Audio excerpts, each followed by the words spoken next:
Hey everyone, welcome to another episode of It's Messy, but It's So Good. And today, my guest is Karaleigh Garrison. And Karaleigh is a dynamic motivational speaker. She has been trained classically as a vocalist, and she's the host of the internationally renowned podcast, Be the Dream. So as a fellow podcaster, I welcome her to our podcast, and she has an amazing message about using your voice to be seen and heard, and it centers a lot around self-worth, authenticity, and getting paid for your passion.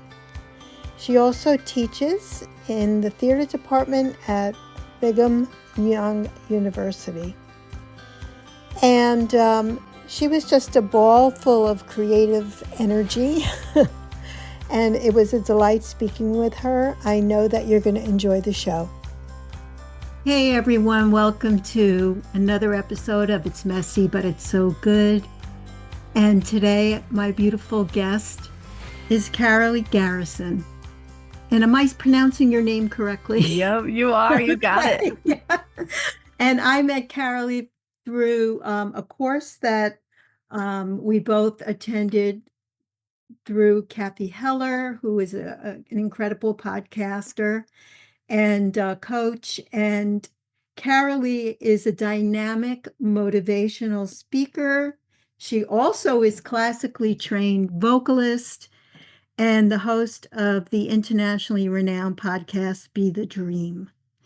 So welcome, Karaleigh. Thank you so much for having me. You're welcome. You're welcome. I've been following your podcast, and I really enjoy listening to it. And we have very similar niches, as we talked about. And her business name is Be the Dream. So tell me about your dream, Karaleigh. Tell me how you got, we all, go through so many different phases and transitions of growth and expansion in our dreams. But how did you come to this particular dream where you are now? Tell me about your passion. So I've always, since I was really, really little, I've just held this vision of myself on these huge stages, singing and speaking, using my voice.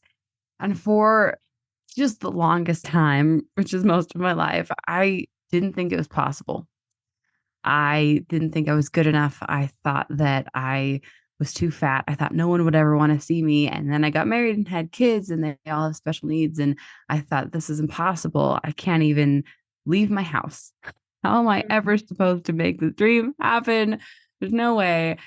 And as over the last several years, I've been able to step more and more into this dream. And that is what has sparked this iteration of my podcast and my business, Be the Dream, which is about just do it.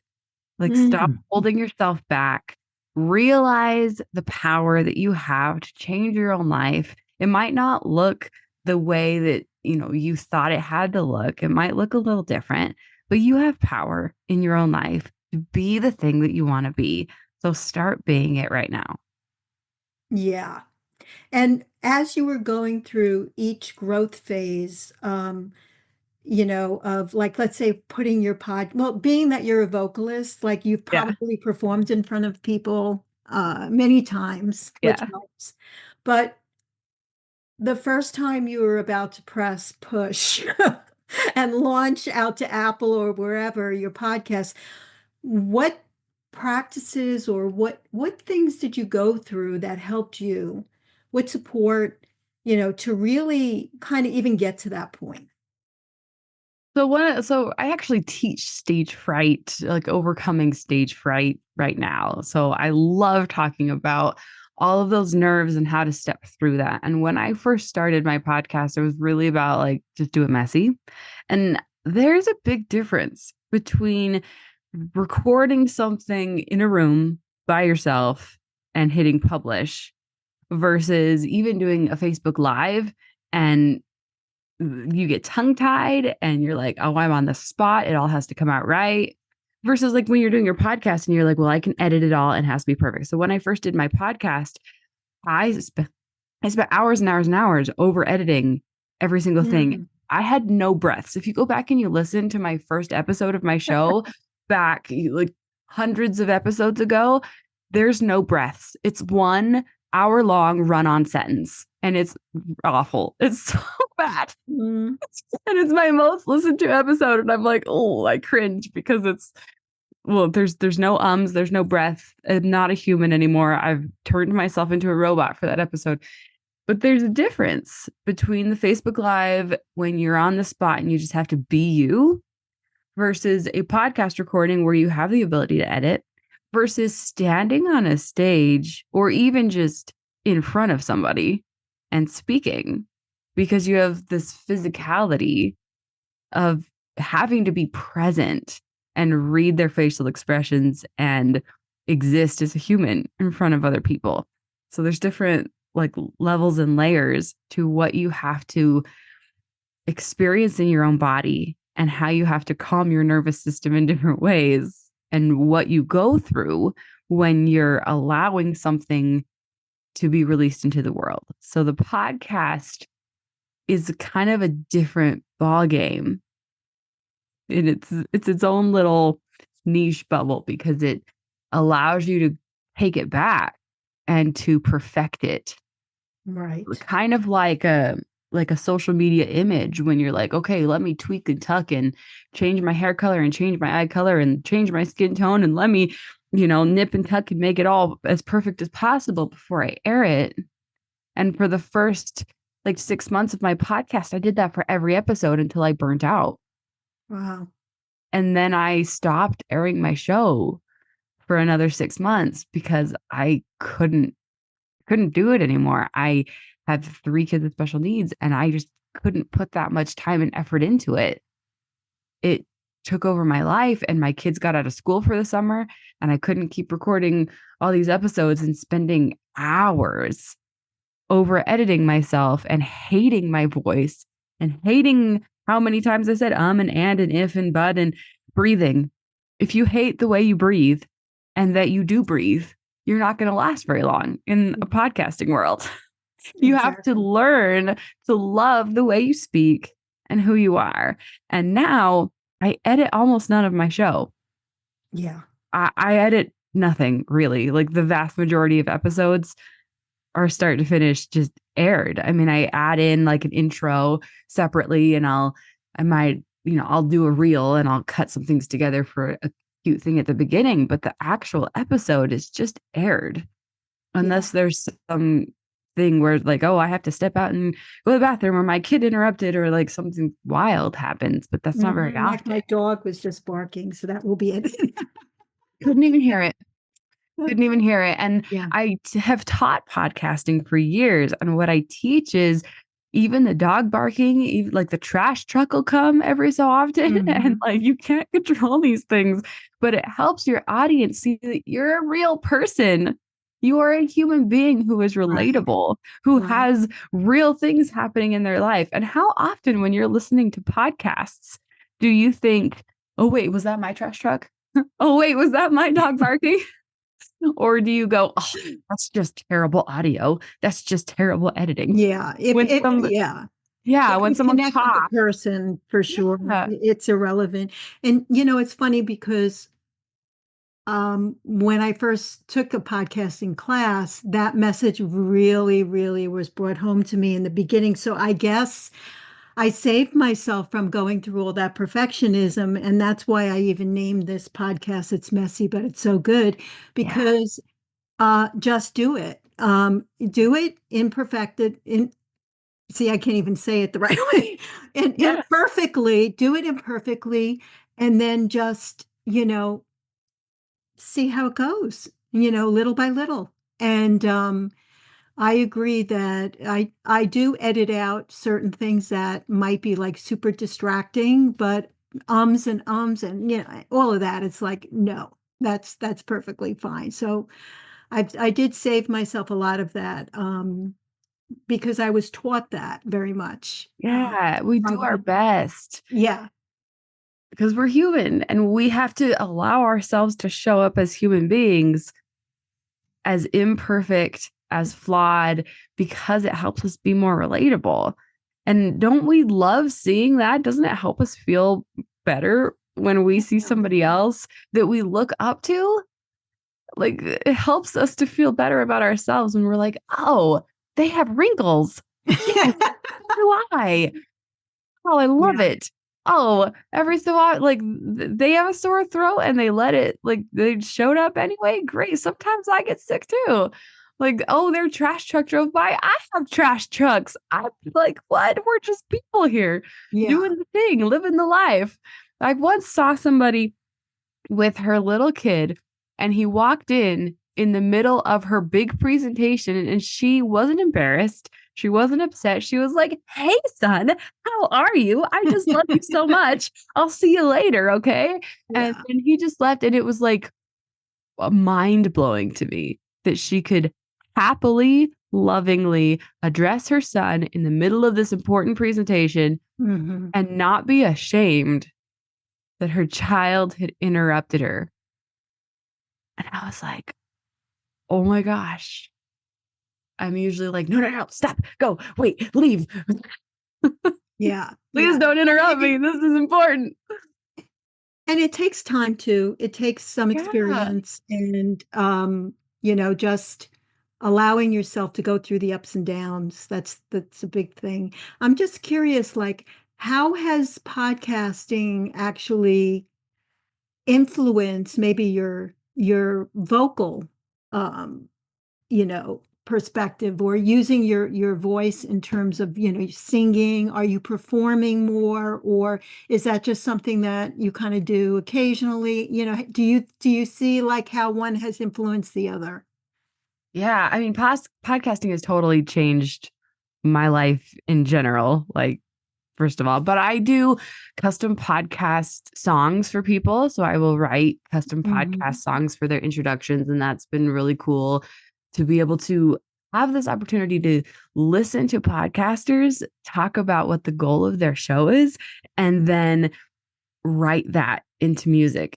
And it's so much fun to write from somebody else's perspective and then share that. And I've had the coolest songs come from that. So that's been a really fun one. Also, I started my podcast with this intention of combining it with music. Like, that's one of the things I do is I combine speaking and music. So every time I speak on stage, I have music in it. I sing in pretty much every speech I do.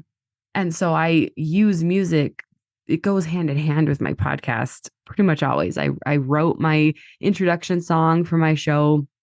And every time I rebrand my show, I write a new song to go. Yeah, because you just rebranded recently, right? Yep. So my show was first called Seeking Sunshine. And my debut album that was released in 2023 was called Seeking Sunshine. And my debut single, Seeking Sunshine, was the intro song for that podcast. So actually, when my podcast very first came out, the demo version of the song Seeking Sunshine was the very, very first iteration of the song for that. And as I've released Christmas albums and other music, I've talked about my music journey often on my show because my growth journey is so deeply tied to my music journey. As I've worked through stage fright, as I've worked through overcoming, feeling like I'm not good enough. And I really transmute a lot of deep emotions through songwriting. Like I wrote a love song to Apathy. Is a song that's on my album, and it's called Apathy. I've written songs about getting off of welfare and how scary it was, and that was a song called Precipice. And I've written lots of songs that helped me deal with the things I was going through and talked about my growth journey through music. And so through my podcasting, I've been able to play my songs on my show. Even songs that haven't been released yet are on my podcast, and then talk about why I wrote them, the stories behind them, all that kind of stuff. And it's a really beautiful place to just bare my soul, Yeah. to talk about what's going on with me and how that ties into my music. And I always wrap it around to how I'm growing and how that can help you grow, all the lessons I'm learning, and how that helps me step more into my power, because my goal is to help you do the same.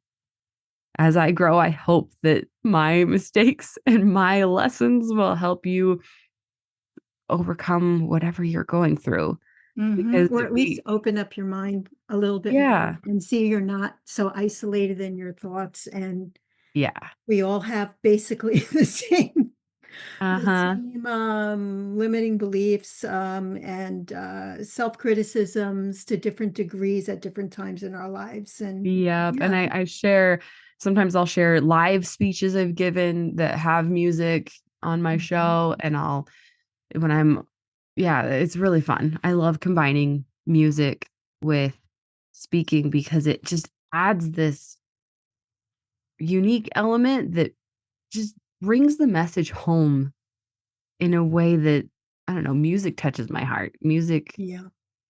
is I love music. It just when I wrote like 2 I had 2 different new ideas for songs yesterday that were just like, "Oh, that's what I'm really feeling." I had to sing it to really understand Mm. what I was really Yeah. feeling.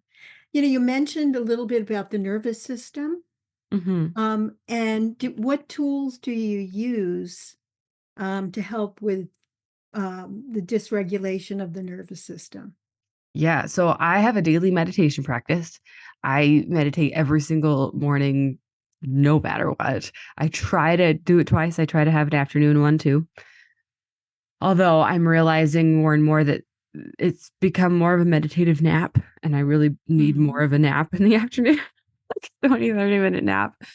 But having my morning meditation, and it does have music, like I have to have that music with it. It it centers me every morning. I have sound bowls. I actually play the sound bowls, and Hmm. just that the vibrations of the sound of the music are so healing and so Mm. centering. I also just when I have really heavy emotions, writing it into a song, like putting it to music, it really just transmutes whatever I'm feeling. Yeah, I because you're mean, in the creative process at yeah. that point. Yeah. Mhm. It's So a question about your vocal life. Were you in school originally to study vocal arts, or like how did you get involved in that?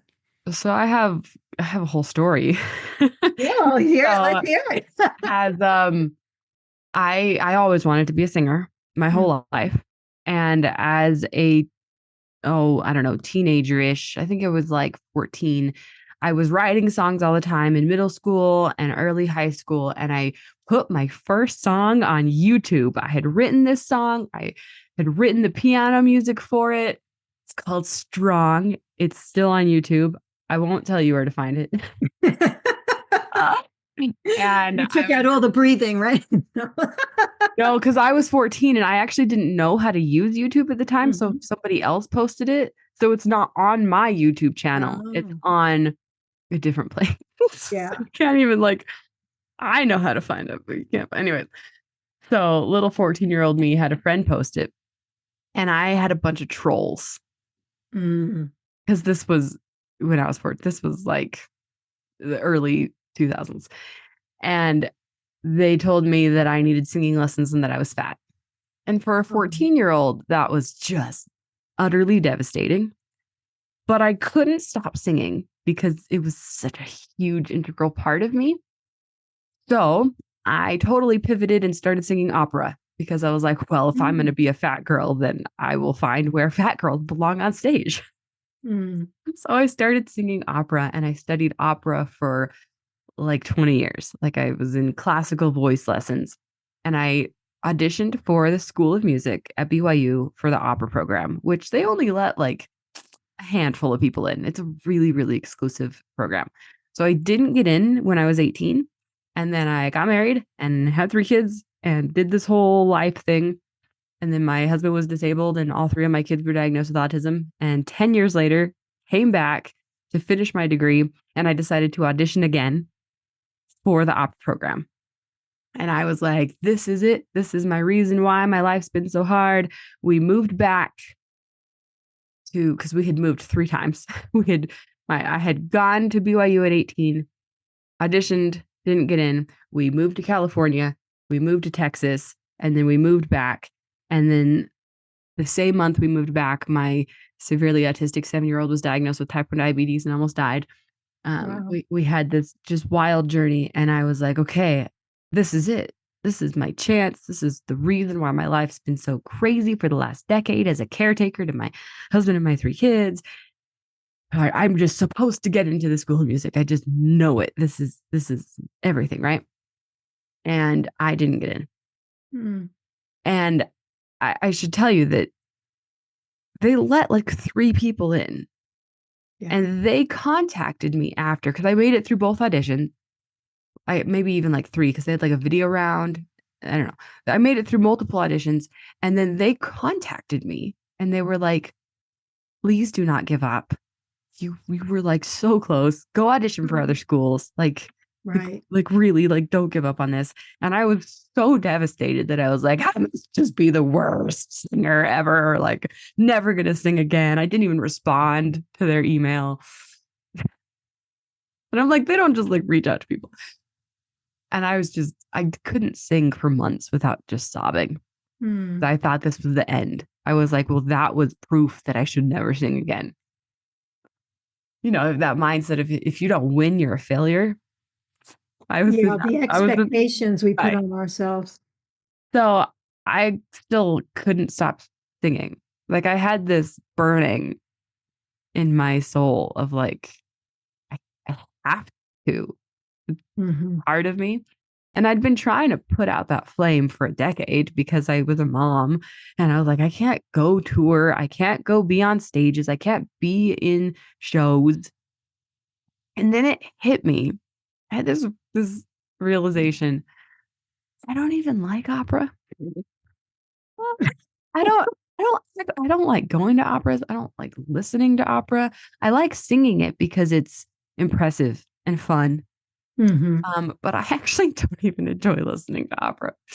Why was I pursuing this? If I got what I wanted and I was like suddenly the diva in all the shows, I'd have somebody else telling me what to do all the time. Somebody else would be choosing what I wore. Somebody else would be doing my hair and my makeup.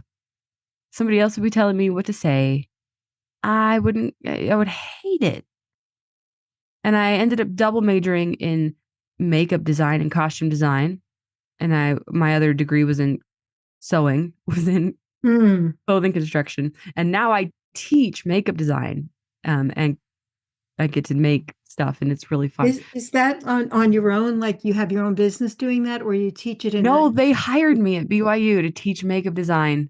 Wow. And costume construction or costume crafts is what I teach. So like we're making fascinators and masks and wire tiaras, and that's what I get to teach. Like I get paid to teach how to use a hot glue gun and how to make thermoplastic masks and how to do makeup. Like I get paid to teach that at a college.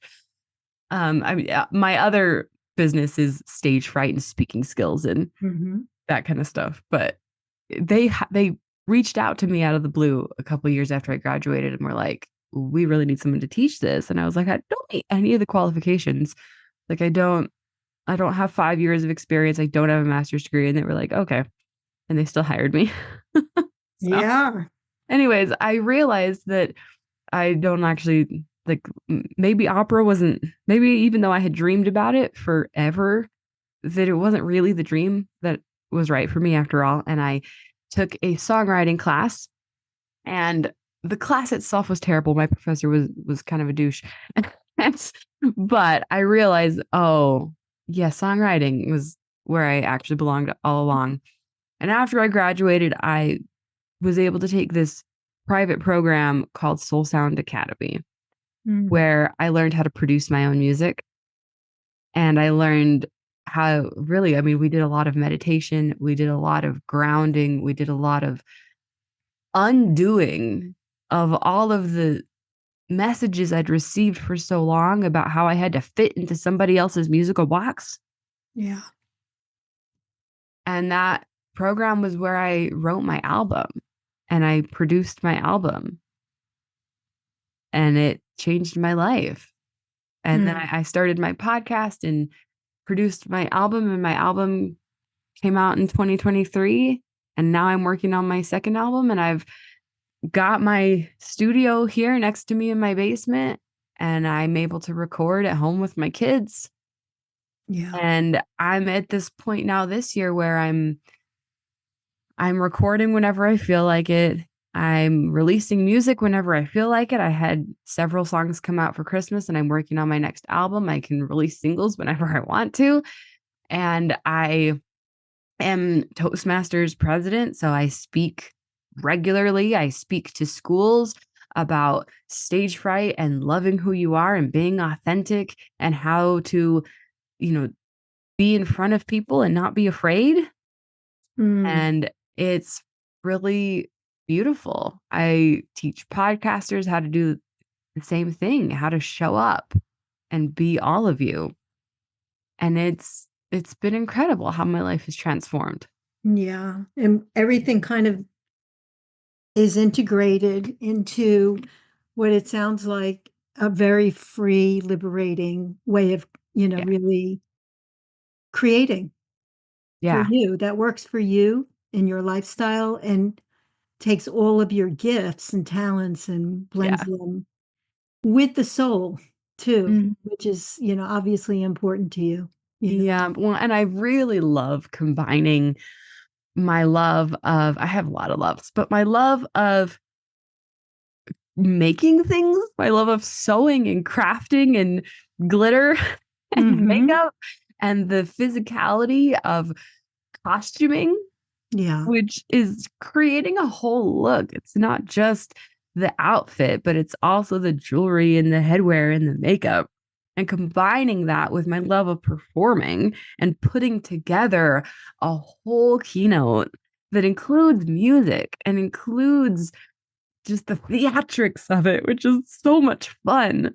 And doing Yeah. all of it together, which combines, I mean, so many different passions of mine, and getting to do all of those together is just everything. Like, it's realizing that you can take all the best parts of yourself and put them together into one incredible life's work. Yeah. Yeah. And realizing that the areas that you criticize yourself for, or you've, focused more on the negative beliefs, is just part of the journey. And it's Yeah. also, expanding out of that. And that's like the gift. That's the question that I wanted to ask you. What is the greatest gift that you've received from your passion journey? Mm. It's the keep going. Mm. It's the gumption to keep striving for that dream and to keep being it now, because there's always there's always opportunities just waiting for you to step into when you know that you are incredible as you are right now. I love that. Yeah. And there's so many opportunities, I think sometimes that, once you let go of what you think it's supposed to look like, Mhm. there's so many things all around us, right? Yeah. That are synchronistic. And it's just about, are you at that point where you can be open to it and Mhm. embrace that, you know? Um, can you share a little bit about, what you have to offer right now for folks listening? Yeah, so I think when this airs, I'm gonna have just finished my stage fright workshop on how to overcome stage fright. But if you contact me, I can probably get you a copy of that, because that's gonna be at the end of March when that comes out. March 26th, 27th, or 28th. But if you miss it, I'm happy to send you the recording of that. And then that is going to lead right into my signature program, which is all about public speaking and being the dream, being everything that you want to be, getting paid to be passionate about what you love. So Mm-hmm. it's not just about standing on stages and being motivational. You have to know what it is that you want to help your audience with. And so we're going to deep dive into so much of that in this program. I've been through the works when it comes to programs and teachers and classes, and this is just going to be the epitome of all of it. How do you show up as your best self? How do you really figure out what it is you want to do with your life, with your passions and abilities, and how do you combine everything that you are, work through all those limiting beliefs, and then show up as your best self and present that to your audience so that you can get paid to do what you love? Yeah, that's very powerful and so needed. So needed.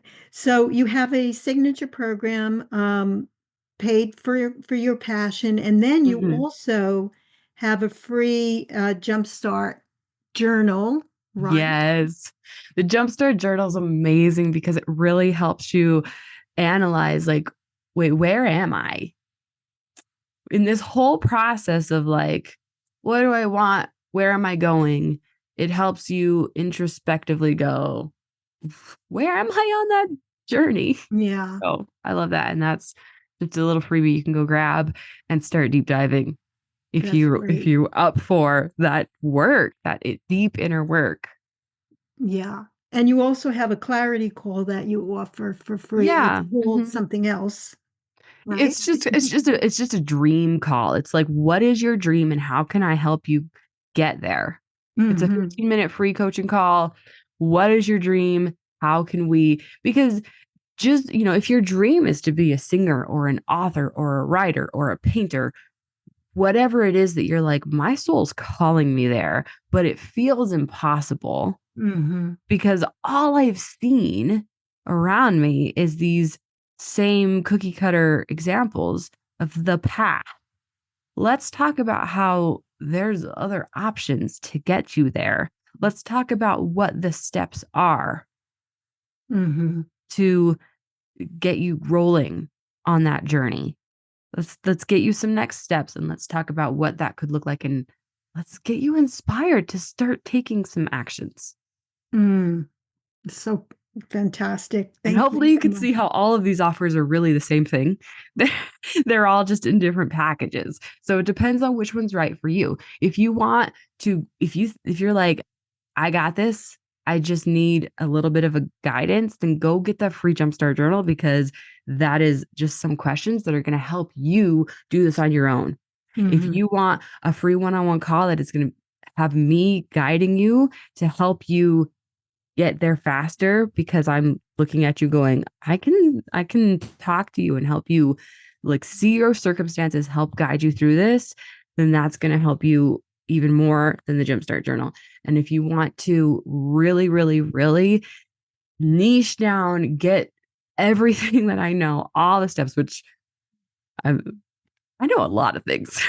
Like, we're gonna deep dive into overcoming stage fright, how to really like create your keynote speech, how to what does it take to get on these stages, um, how to market yourself, all of Mm. marketing, how to build a podcast, all of the things to get you where you want to be, then that's the big course. And how many weeks is that course? It's 6 weeks, Mm. and it's gonna be April and May. Okay, cool. So Yeah, we're and going to put it's all of this in the show notes. amazing. And It's then gonna be a deep also, dive whirlwind. yeah, also your email, your Instagram, your Facebook, and your Yep, website so that which is people all can. Karaleigh Garrison. You search Karaleigh Garrison, I show up. Okay, great. Is there anything else you want to share before we say goodbye for today? Just you're so much more amazing than you realize. Mm, Yeah. yeah. We're all such unique, Yeah. beautiful drops. Yeah, it's understanding your true value and then translating that Mhm. into what you offer to the world. Yeah, because there has to be a little bit of practicality and Yeah. action in order to get Mhm. through to the other side, Yeah. and working with a coach and getting Yeah. the support, to me, has always been something that has helped me Yeah. It's tremendously, really it's anything I wanted to create. having somebody who can reflect that and see that in you and help you put it in the right words, it transforms everything. Yeah, 'cause the monkey mind is so confused, and we have, sometimes an inability to have a breakthrough because, we just don't know what we don't know. Yeah. And we're just stuck in that, ongoing reel, Yeah. and having someone there to, show you, a different perspective makes all the difference, you know? Yeah, for sure. Okay, well, thank you so much for sharing. It's so obvious that you love what you do, and it's kind of contagious. So I know if people contact you that they're going to get a lot of value. So thank you so much for sharing your passion, your creative work in the world, and for adding, so much beauty to the world. So thank you. Thank you for having me. You're welcome. Take care. You too. Hey everyone, thanks again for tuning in to It's Messy, but It's So Good. And I want to thank my guest today, Karaleigh Garrison. It was so great speaking with you and hearing all about your passion journey and your breakthroughs and how you put that all together and what you're doing now. Some of the things that we talked about during the interview was your embracing of your imperfection in podcasting. You have a podcast, Be the Dream, and you were really burnt out from over editing your podcast, and how you have a much more relaxed approach now. Also, your journey from being a classically trained opera singer to now authentically expressing yourself through your true passion, which is songwriting and producing, and how you're combining that with speaking and creativity as a coach and a podcaster. And then also you have your program coming up, Overcoming Stage Fright and Finding Confidence, and you do teach many workshops on Stage Fright, and you can contact Karaleigh for the link for that. And also, she has some amazing programs. Paid for Your Passion is her signature program, and you can download a free Jumpstart Journal from subscribing to her email list, which will help you get motivated when you feel stuck. You can reach Karaleigh easily through Facebook, Instagram, and through her website. And you can also do a one-on-one free Be the Dream clarity call with her. So just look in the show notes, and all of her information and contact information is there. So thanks again, Karaleigh. I really appreciate you sharing your dream with us. And please share this with someone that you think might benefit. Give us a review so we get out there in podcast land. And again, thanks to all my listeners for tuning in again, and we'll see you next time.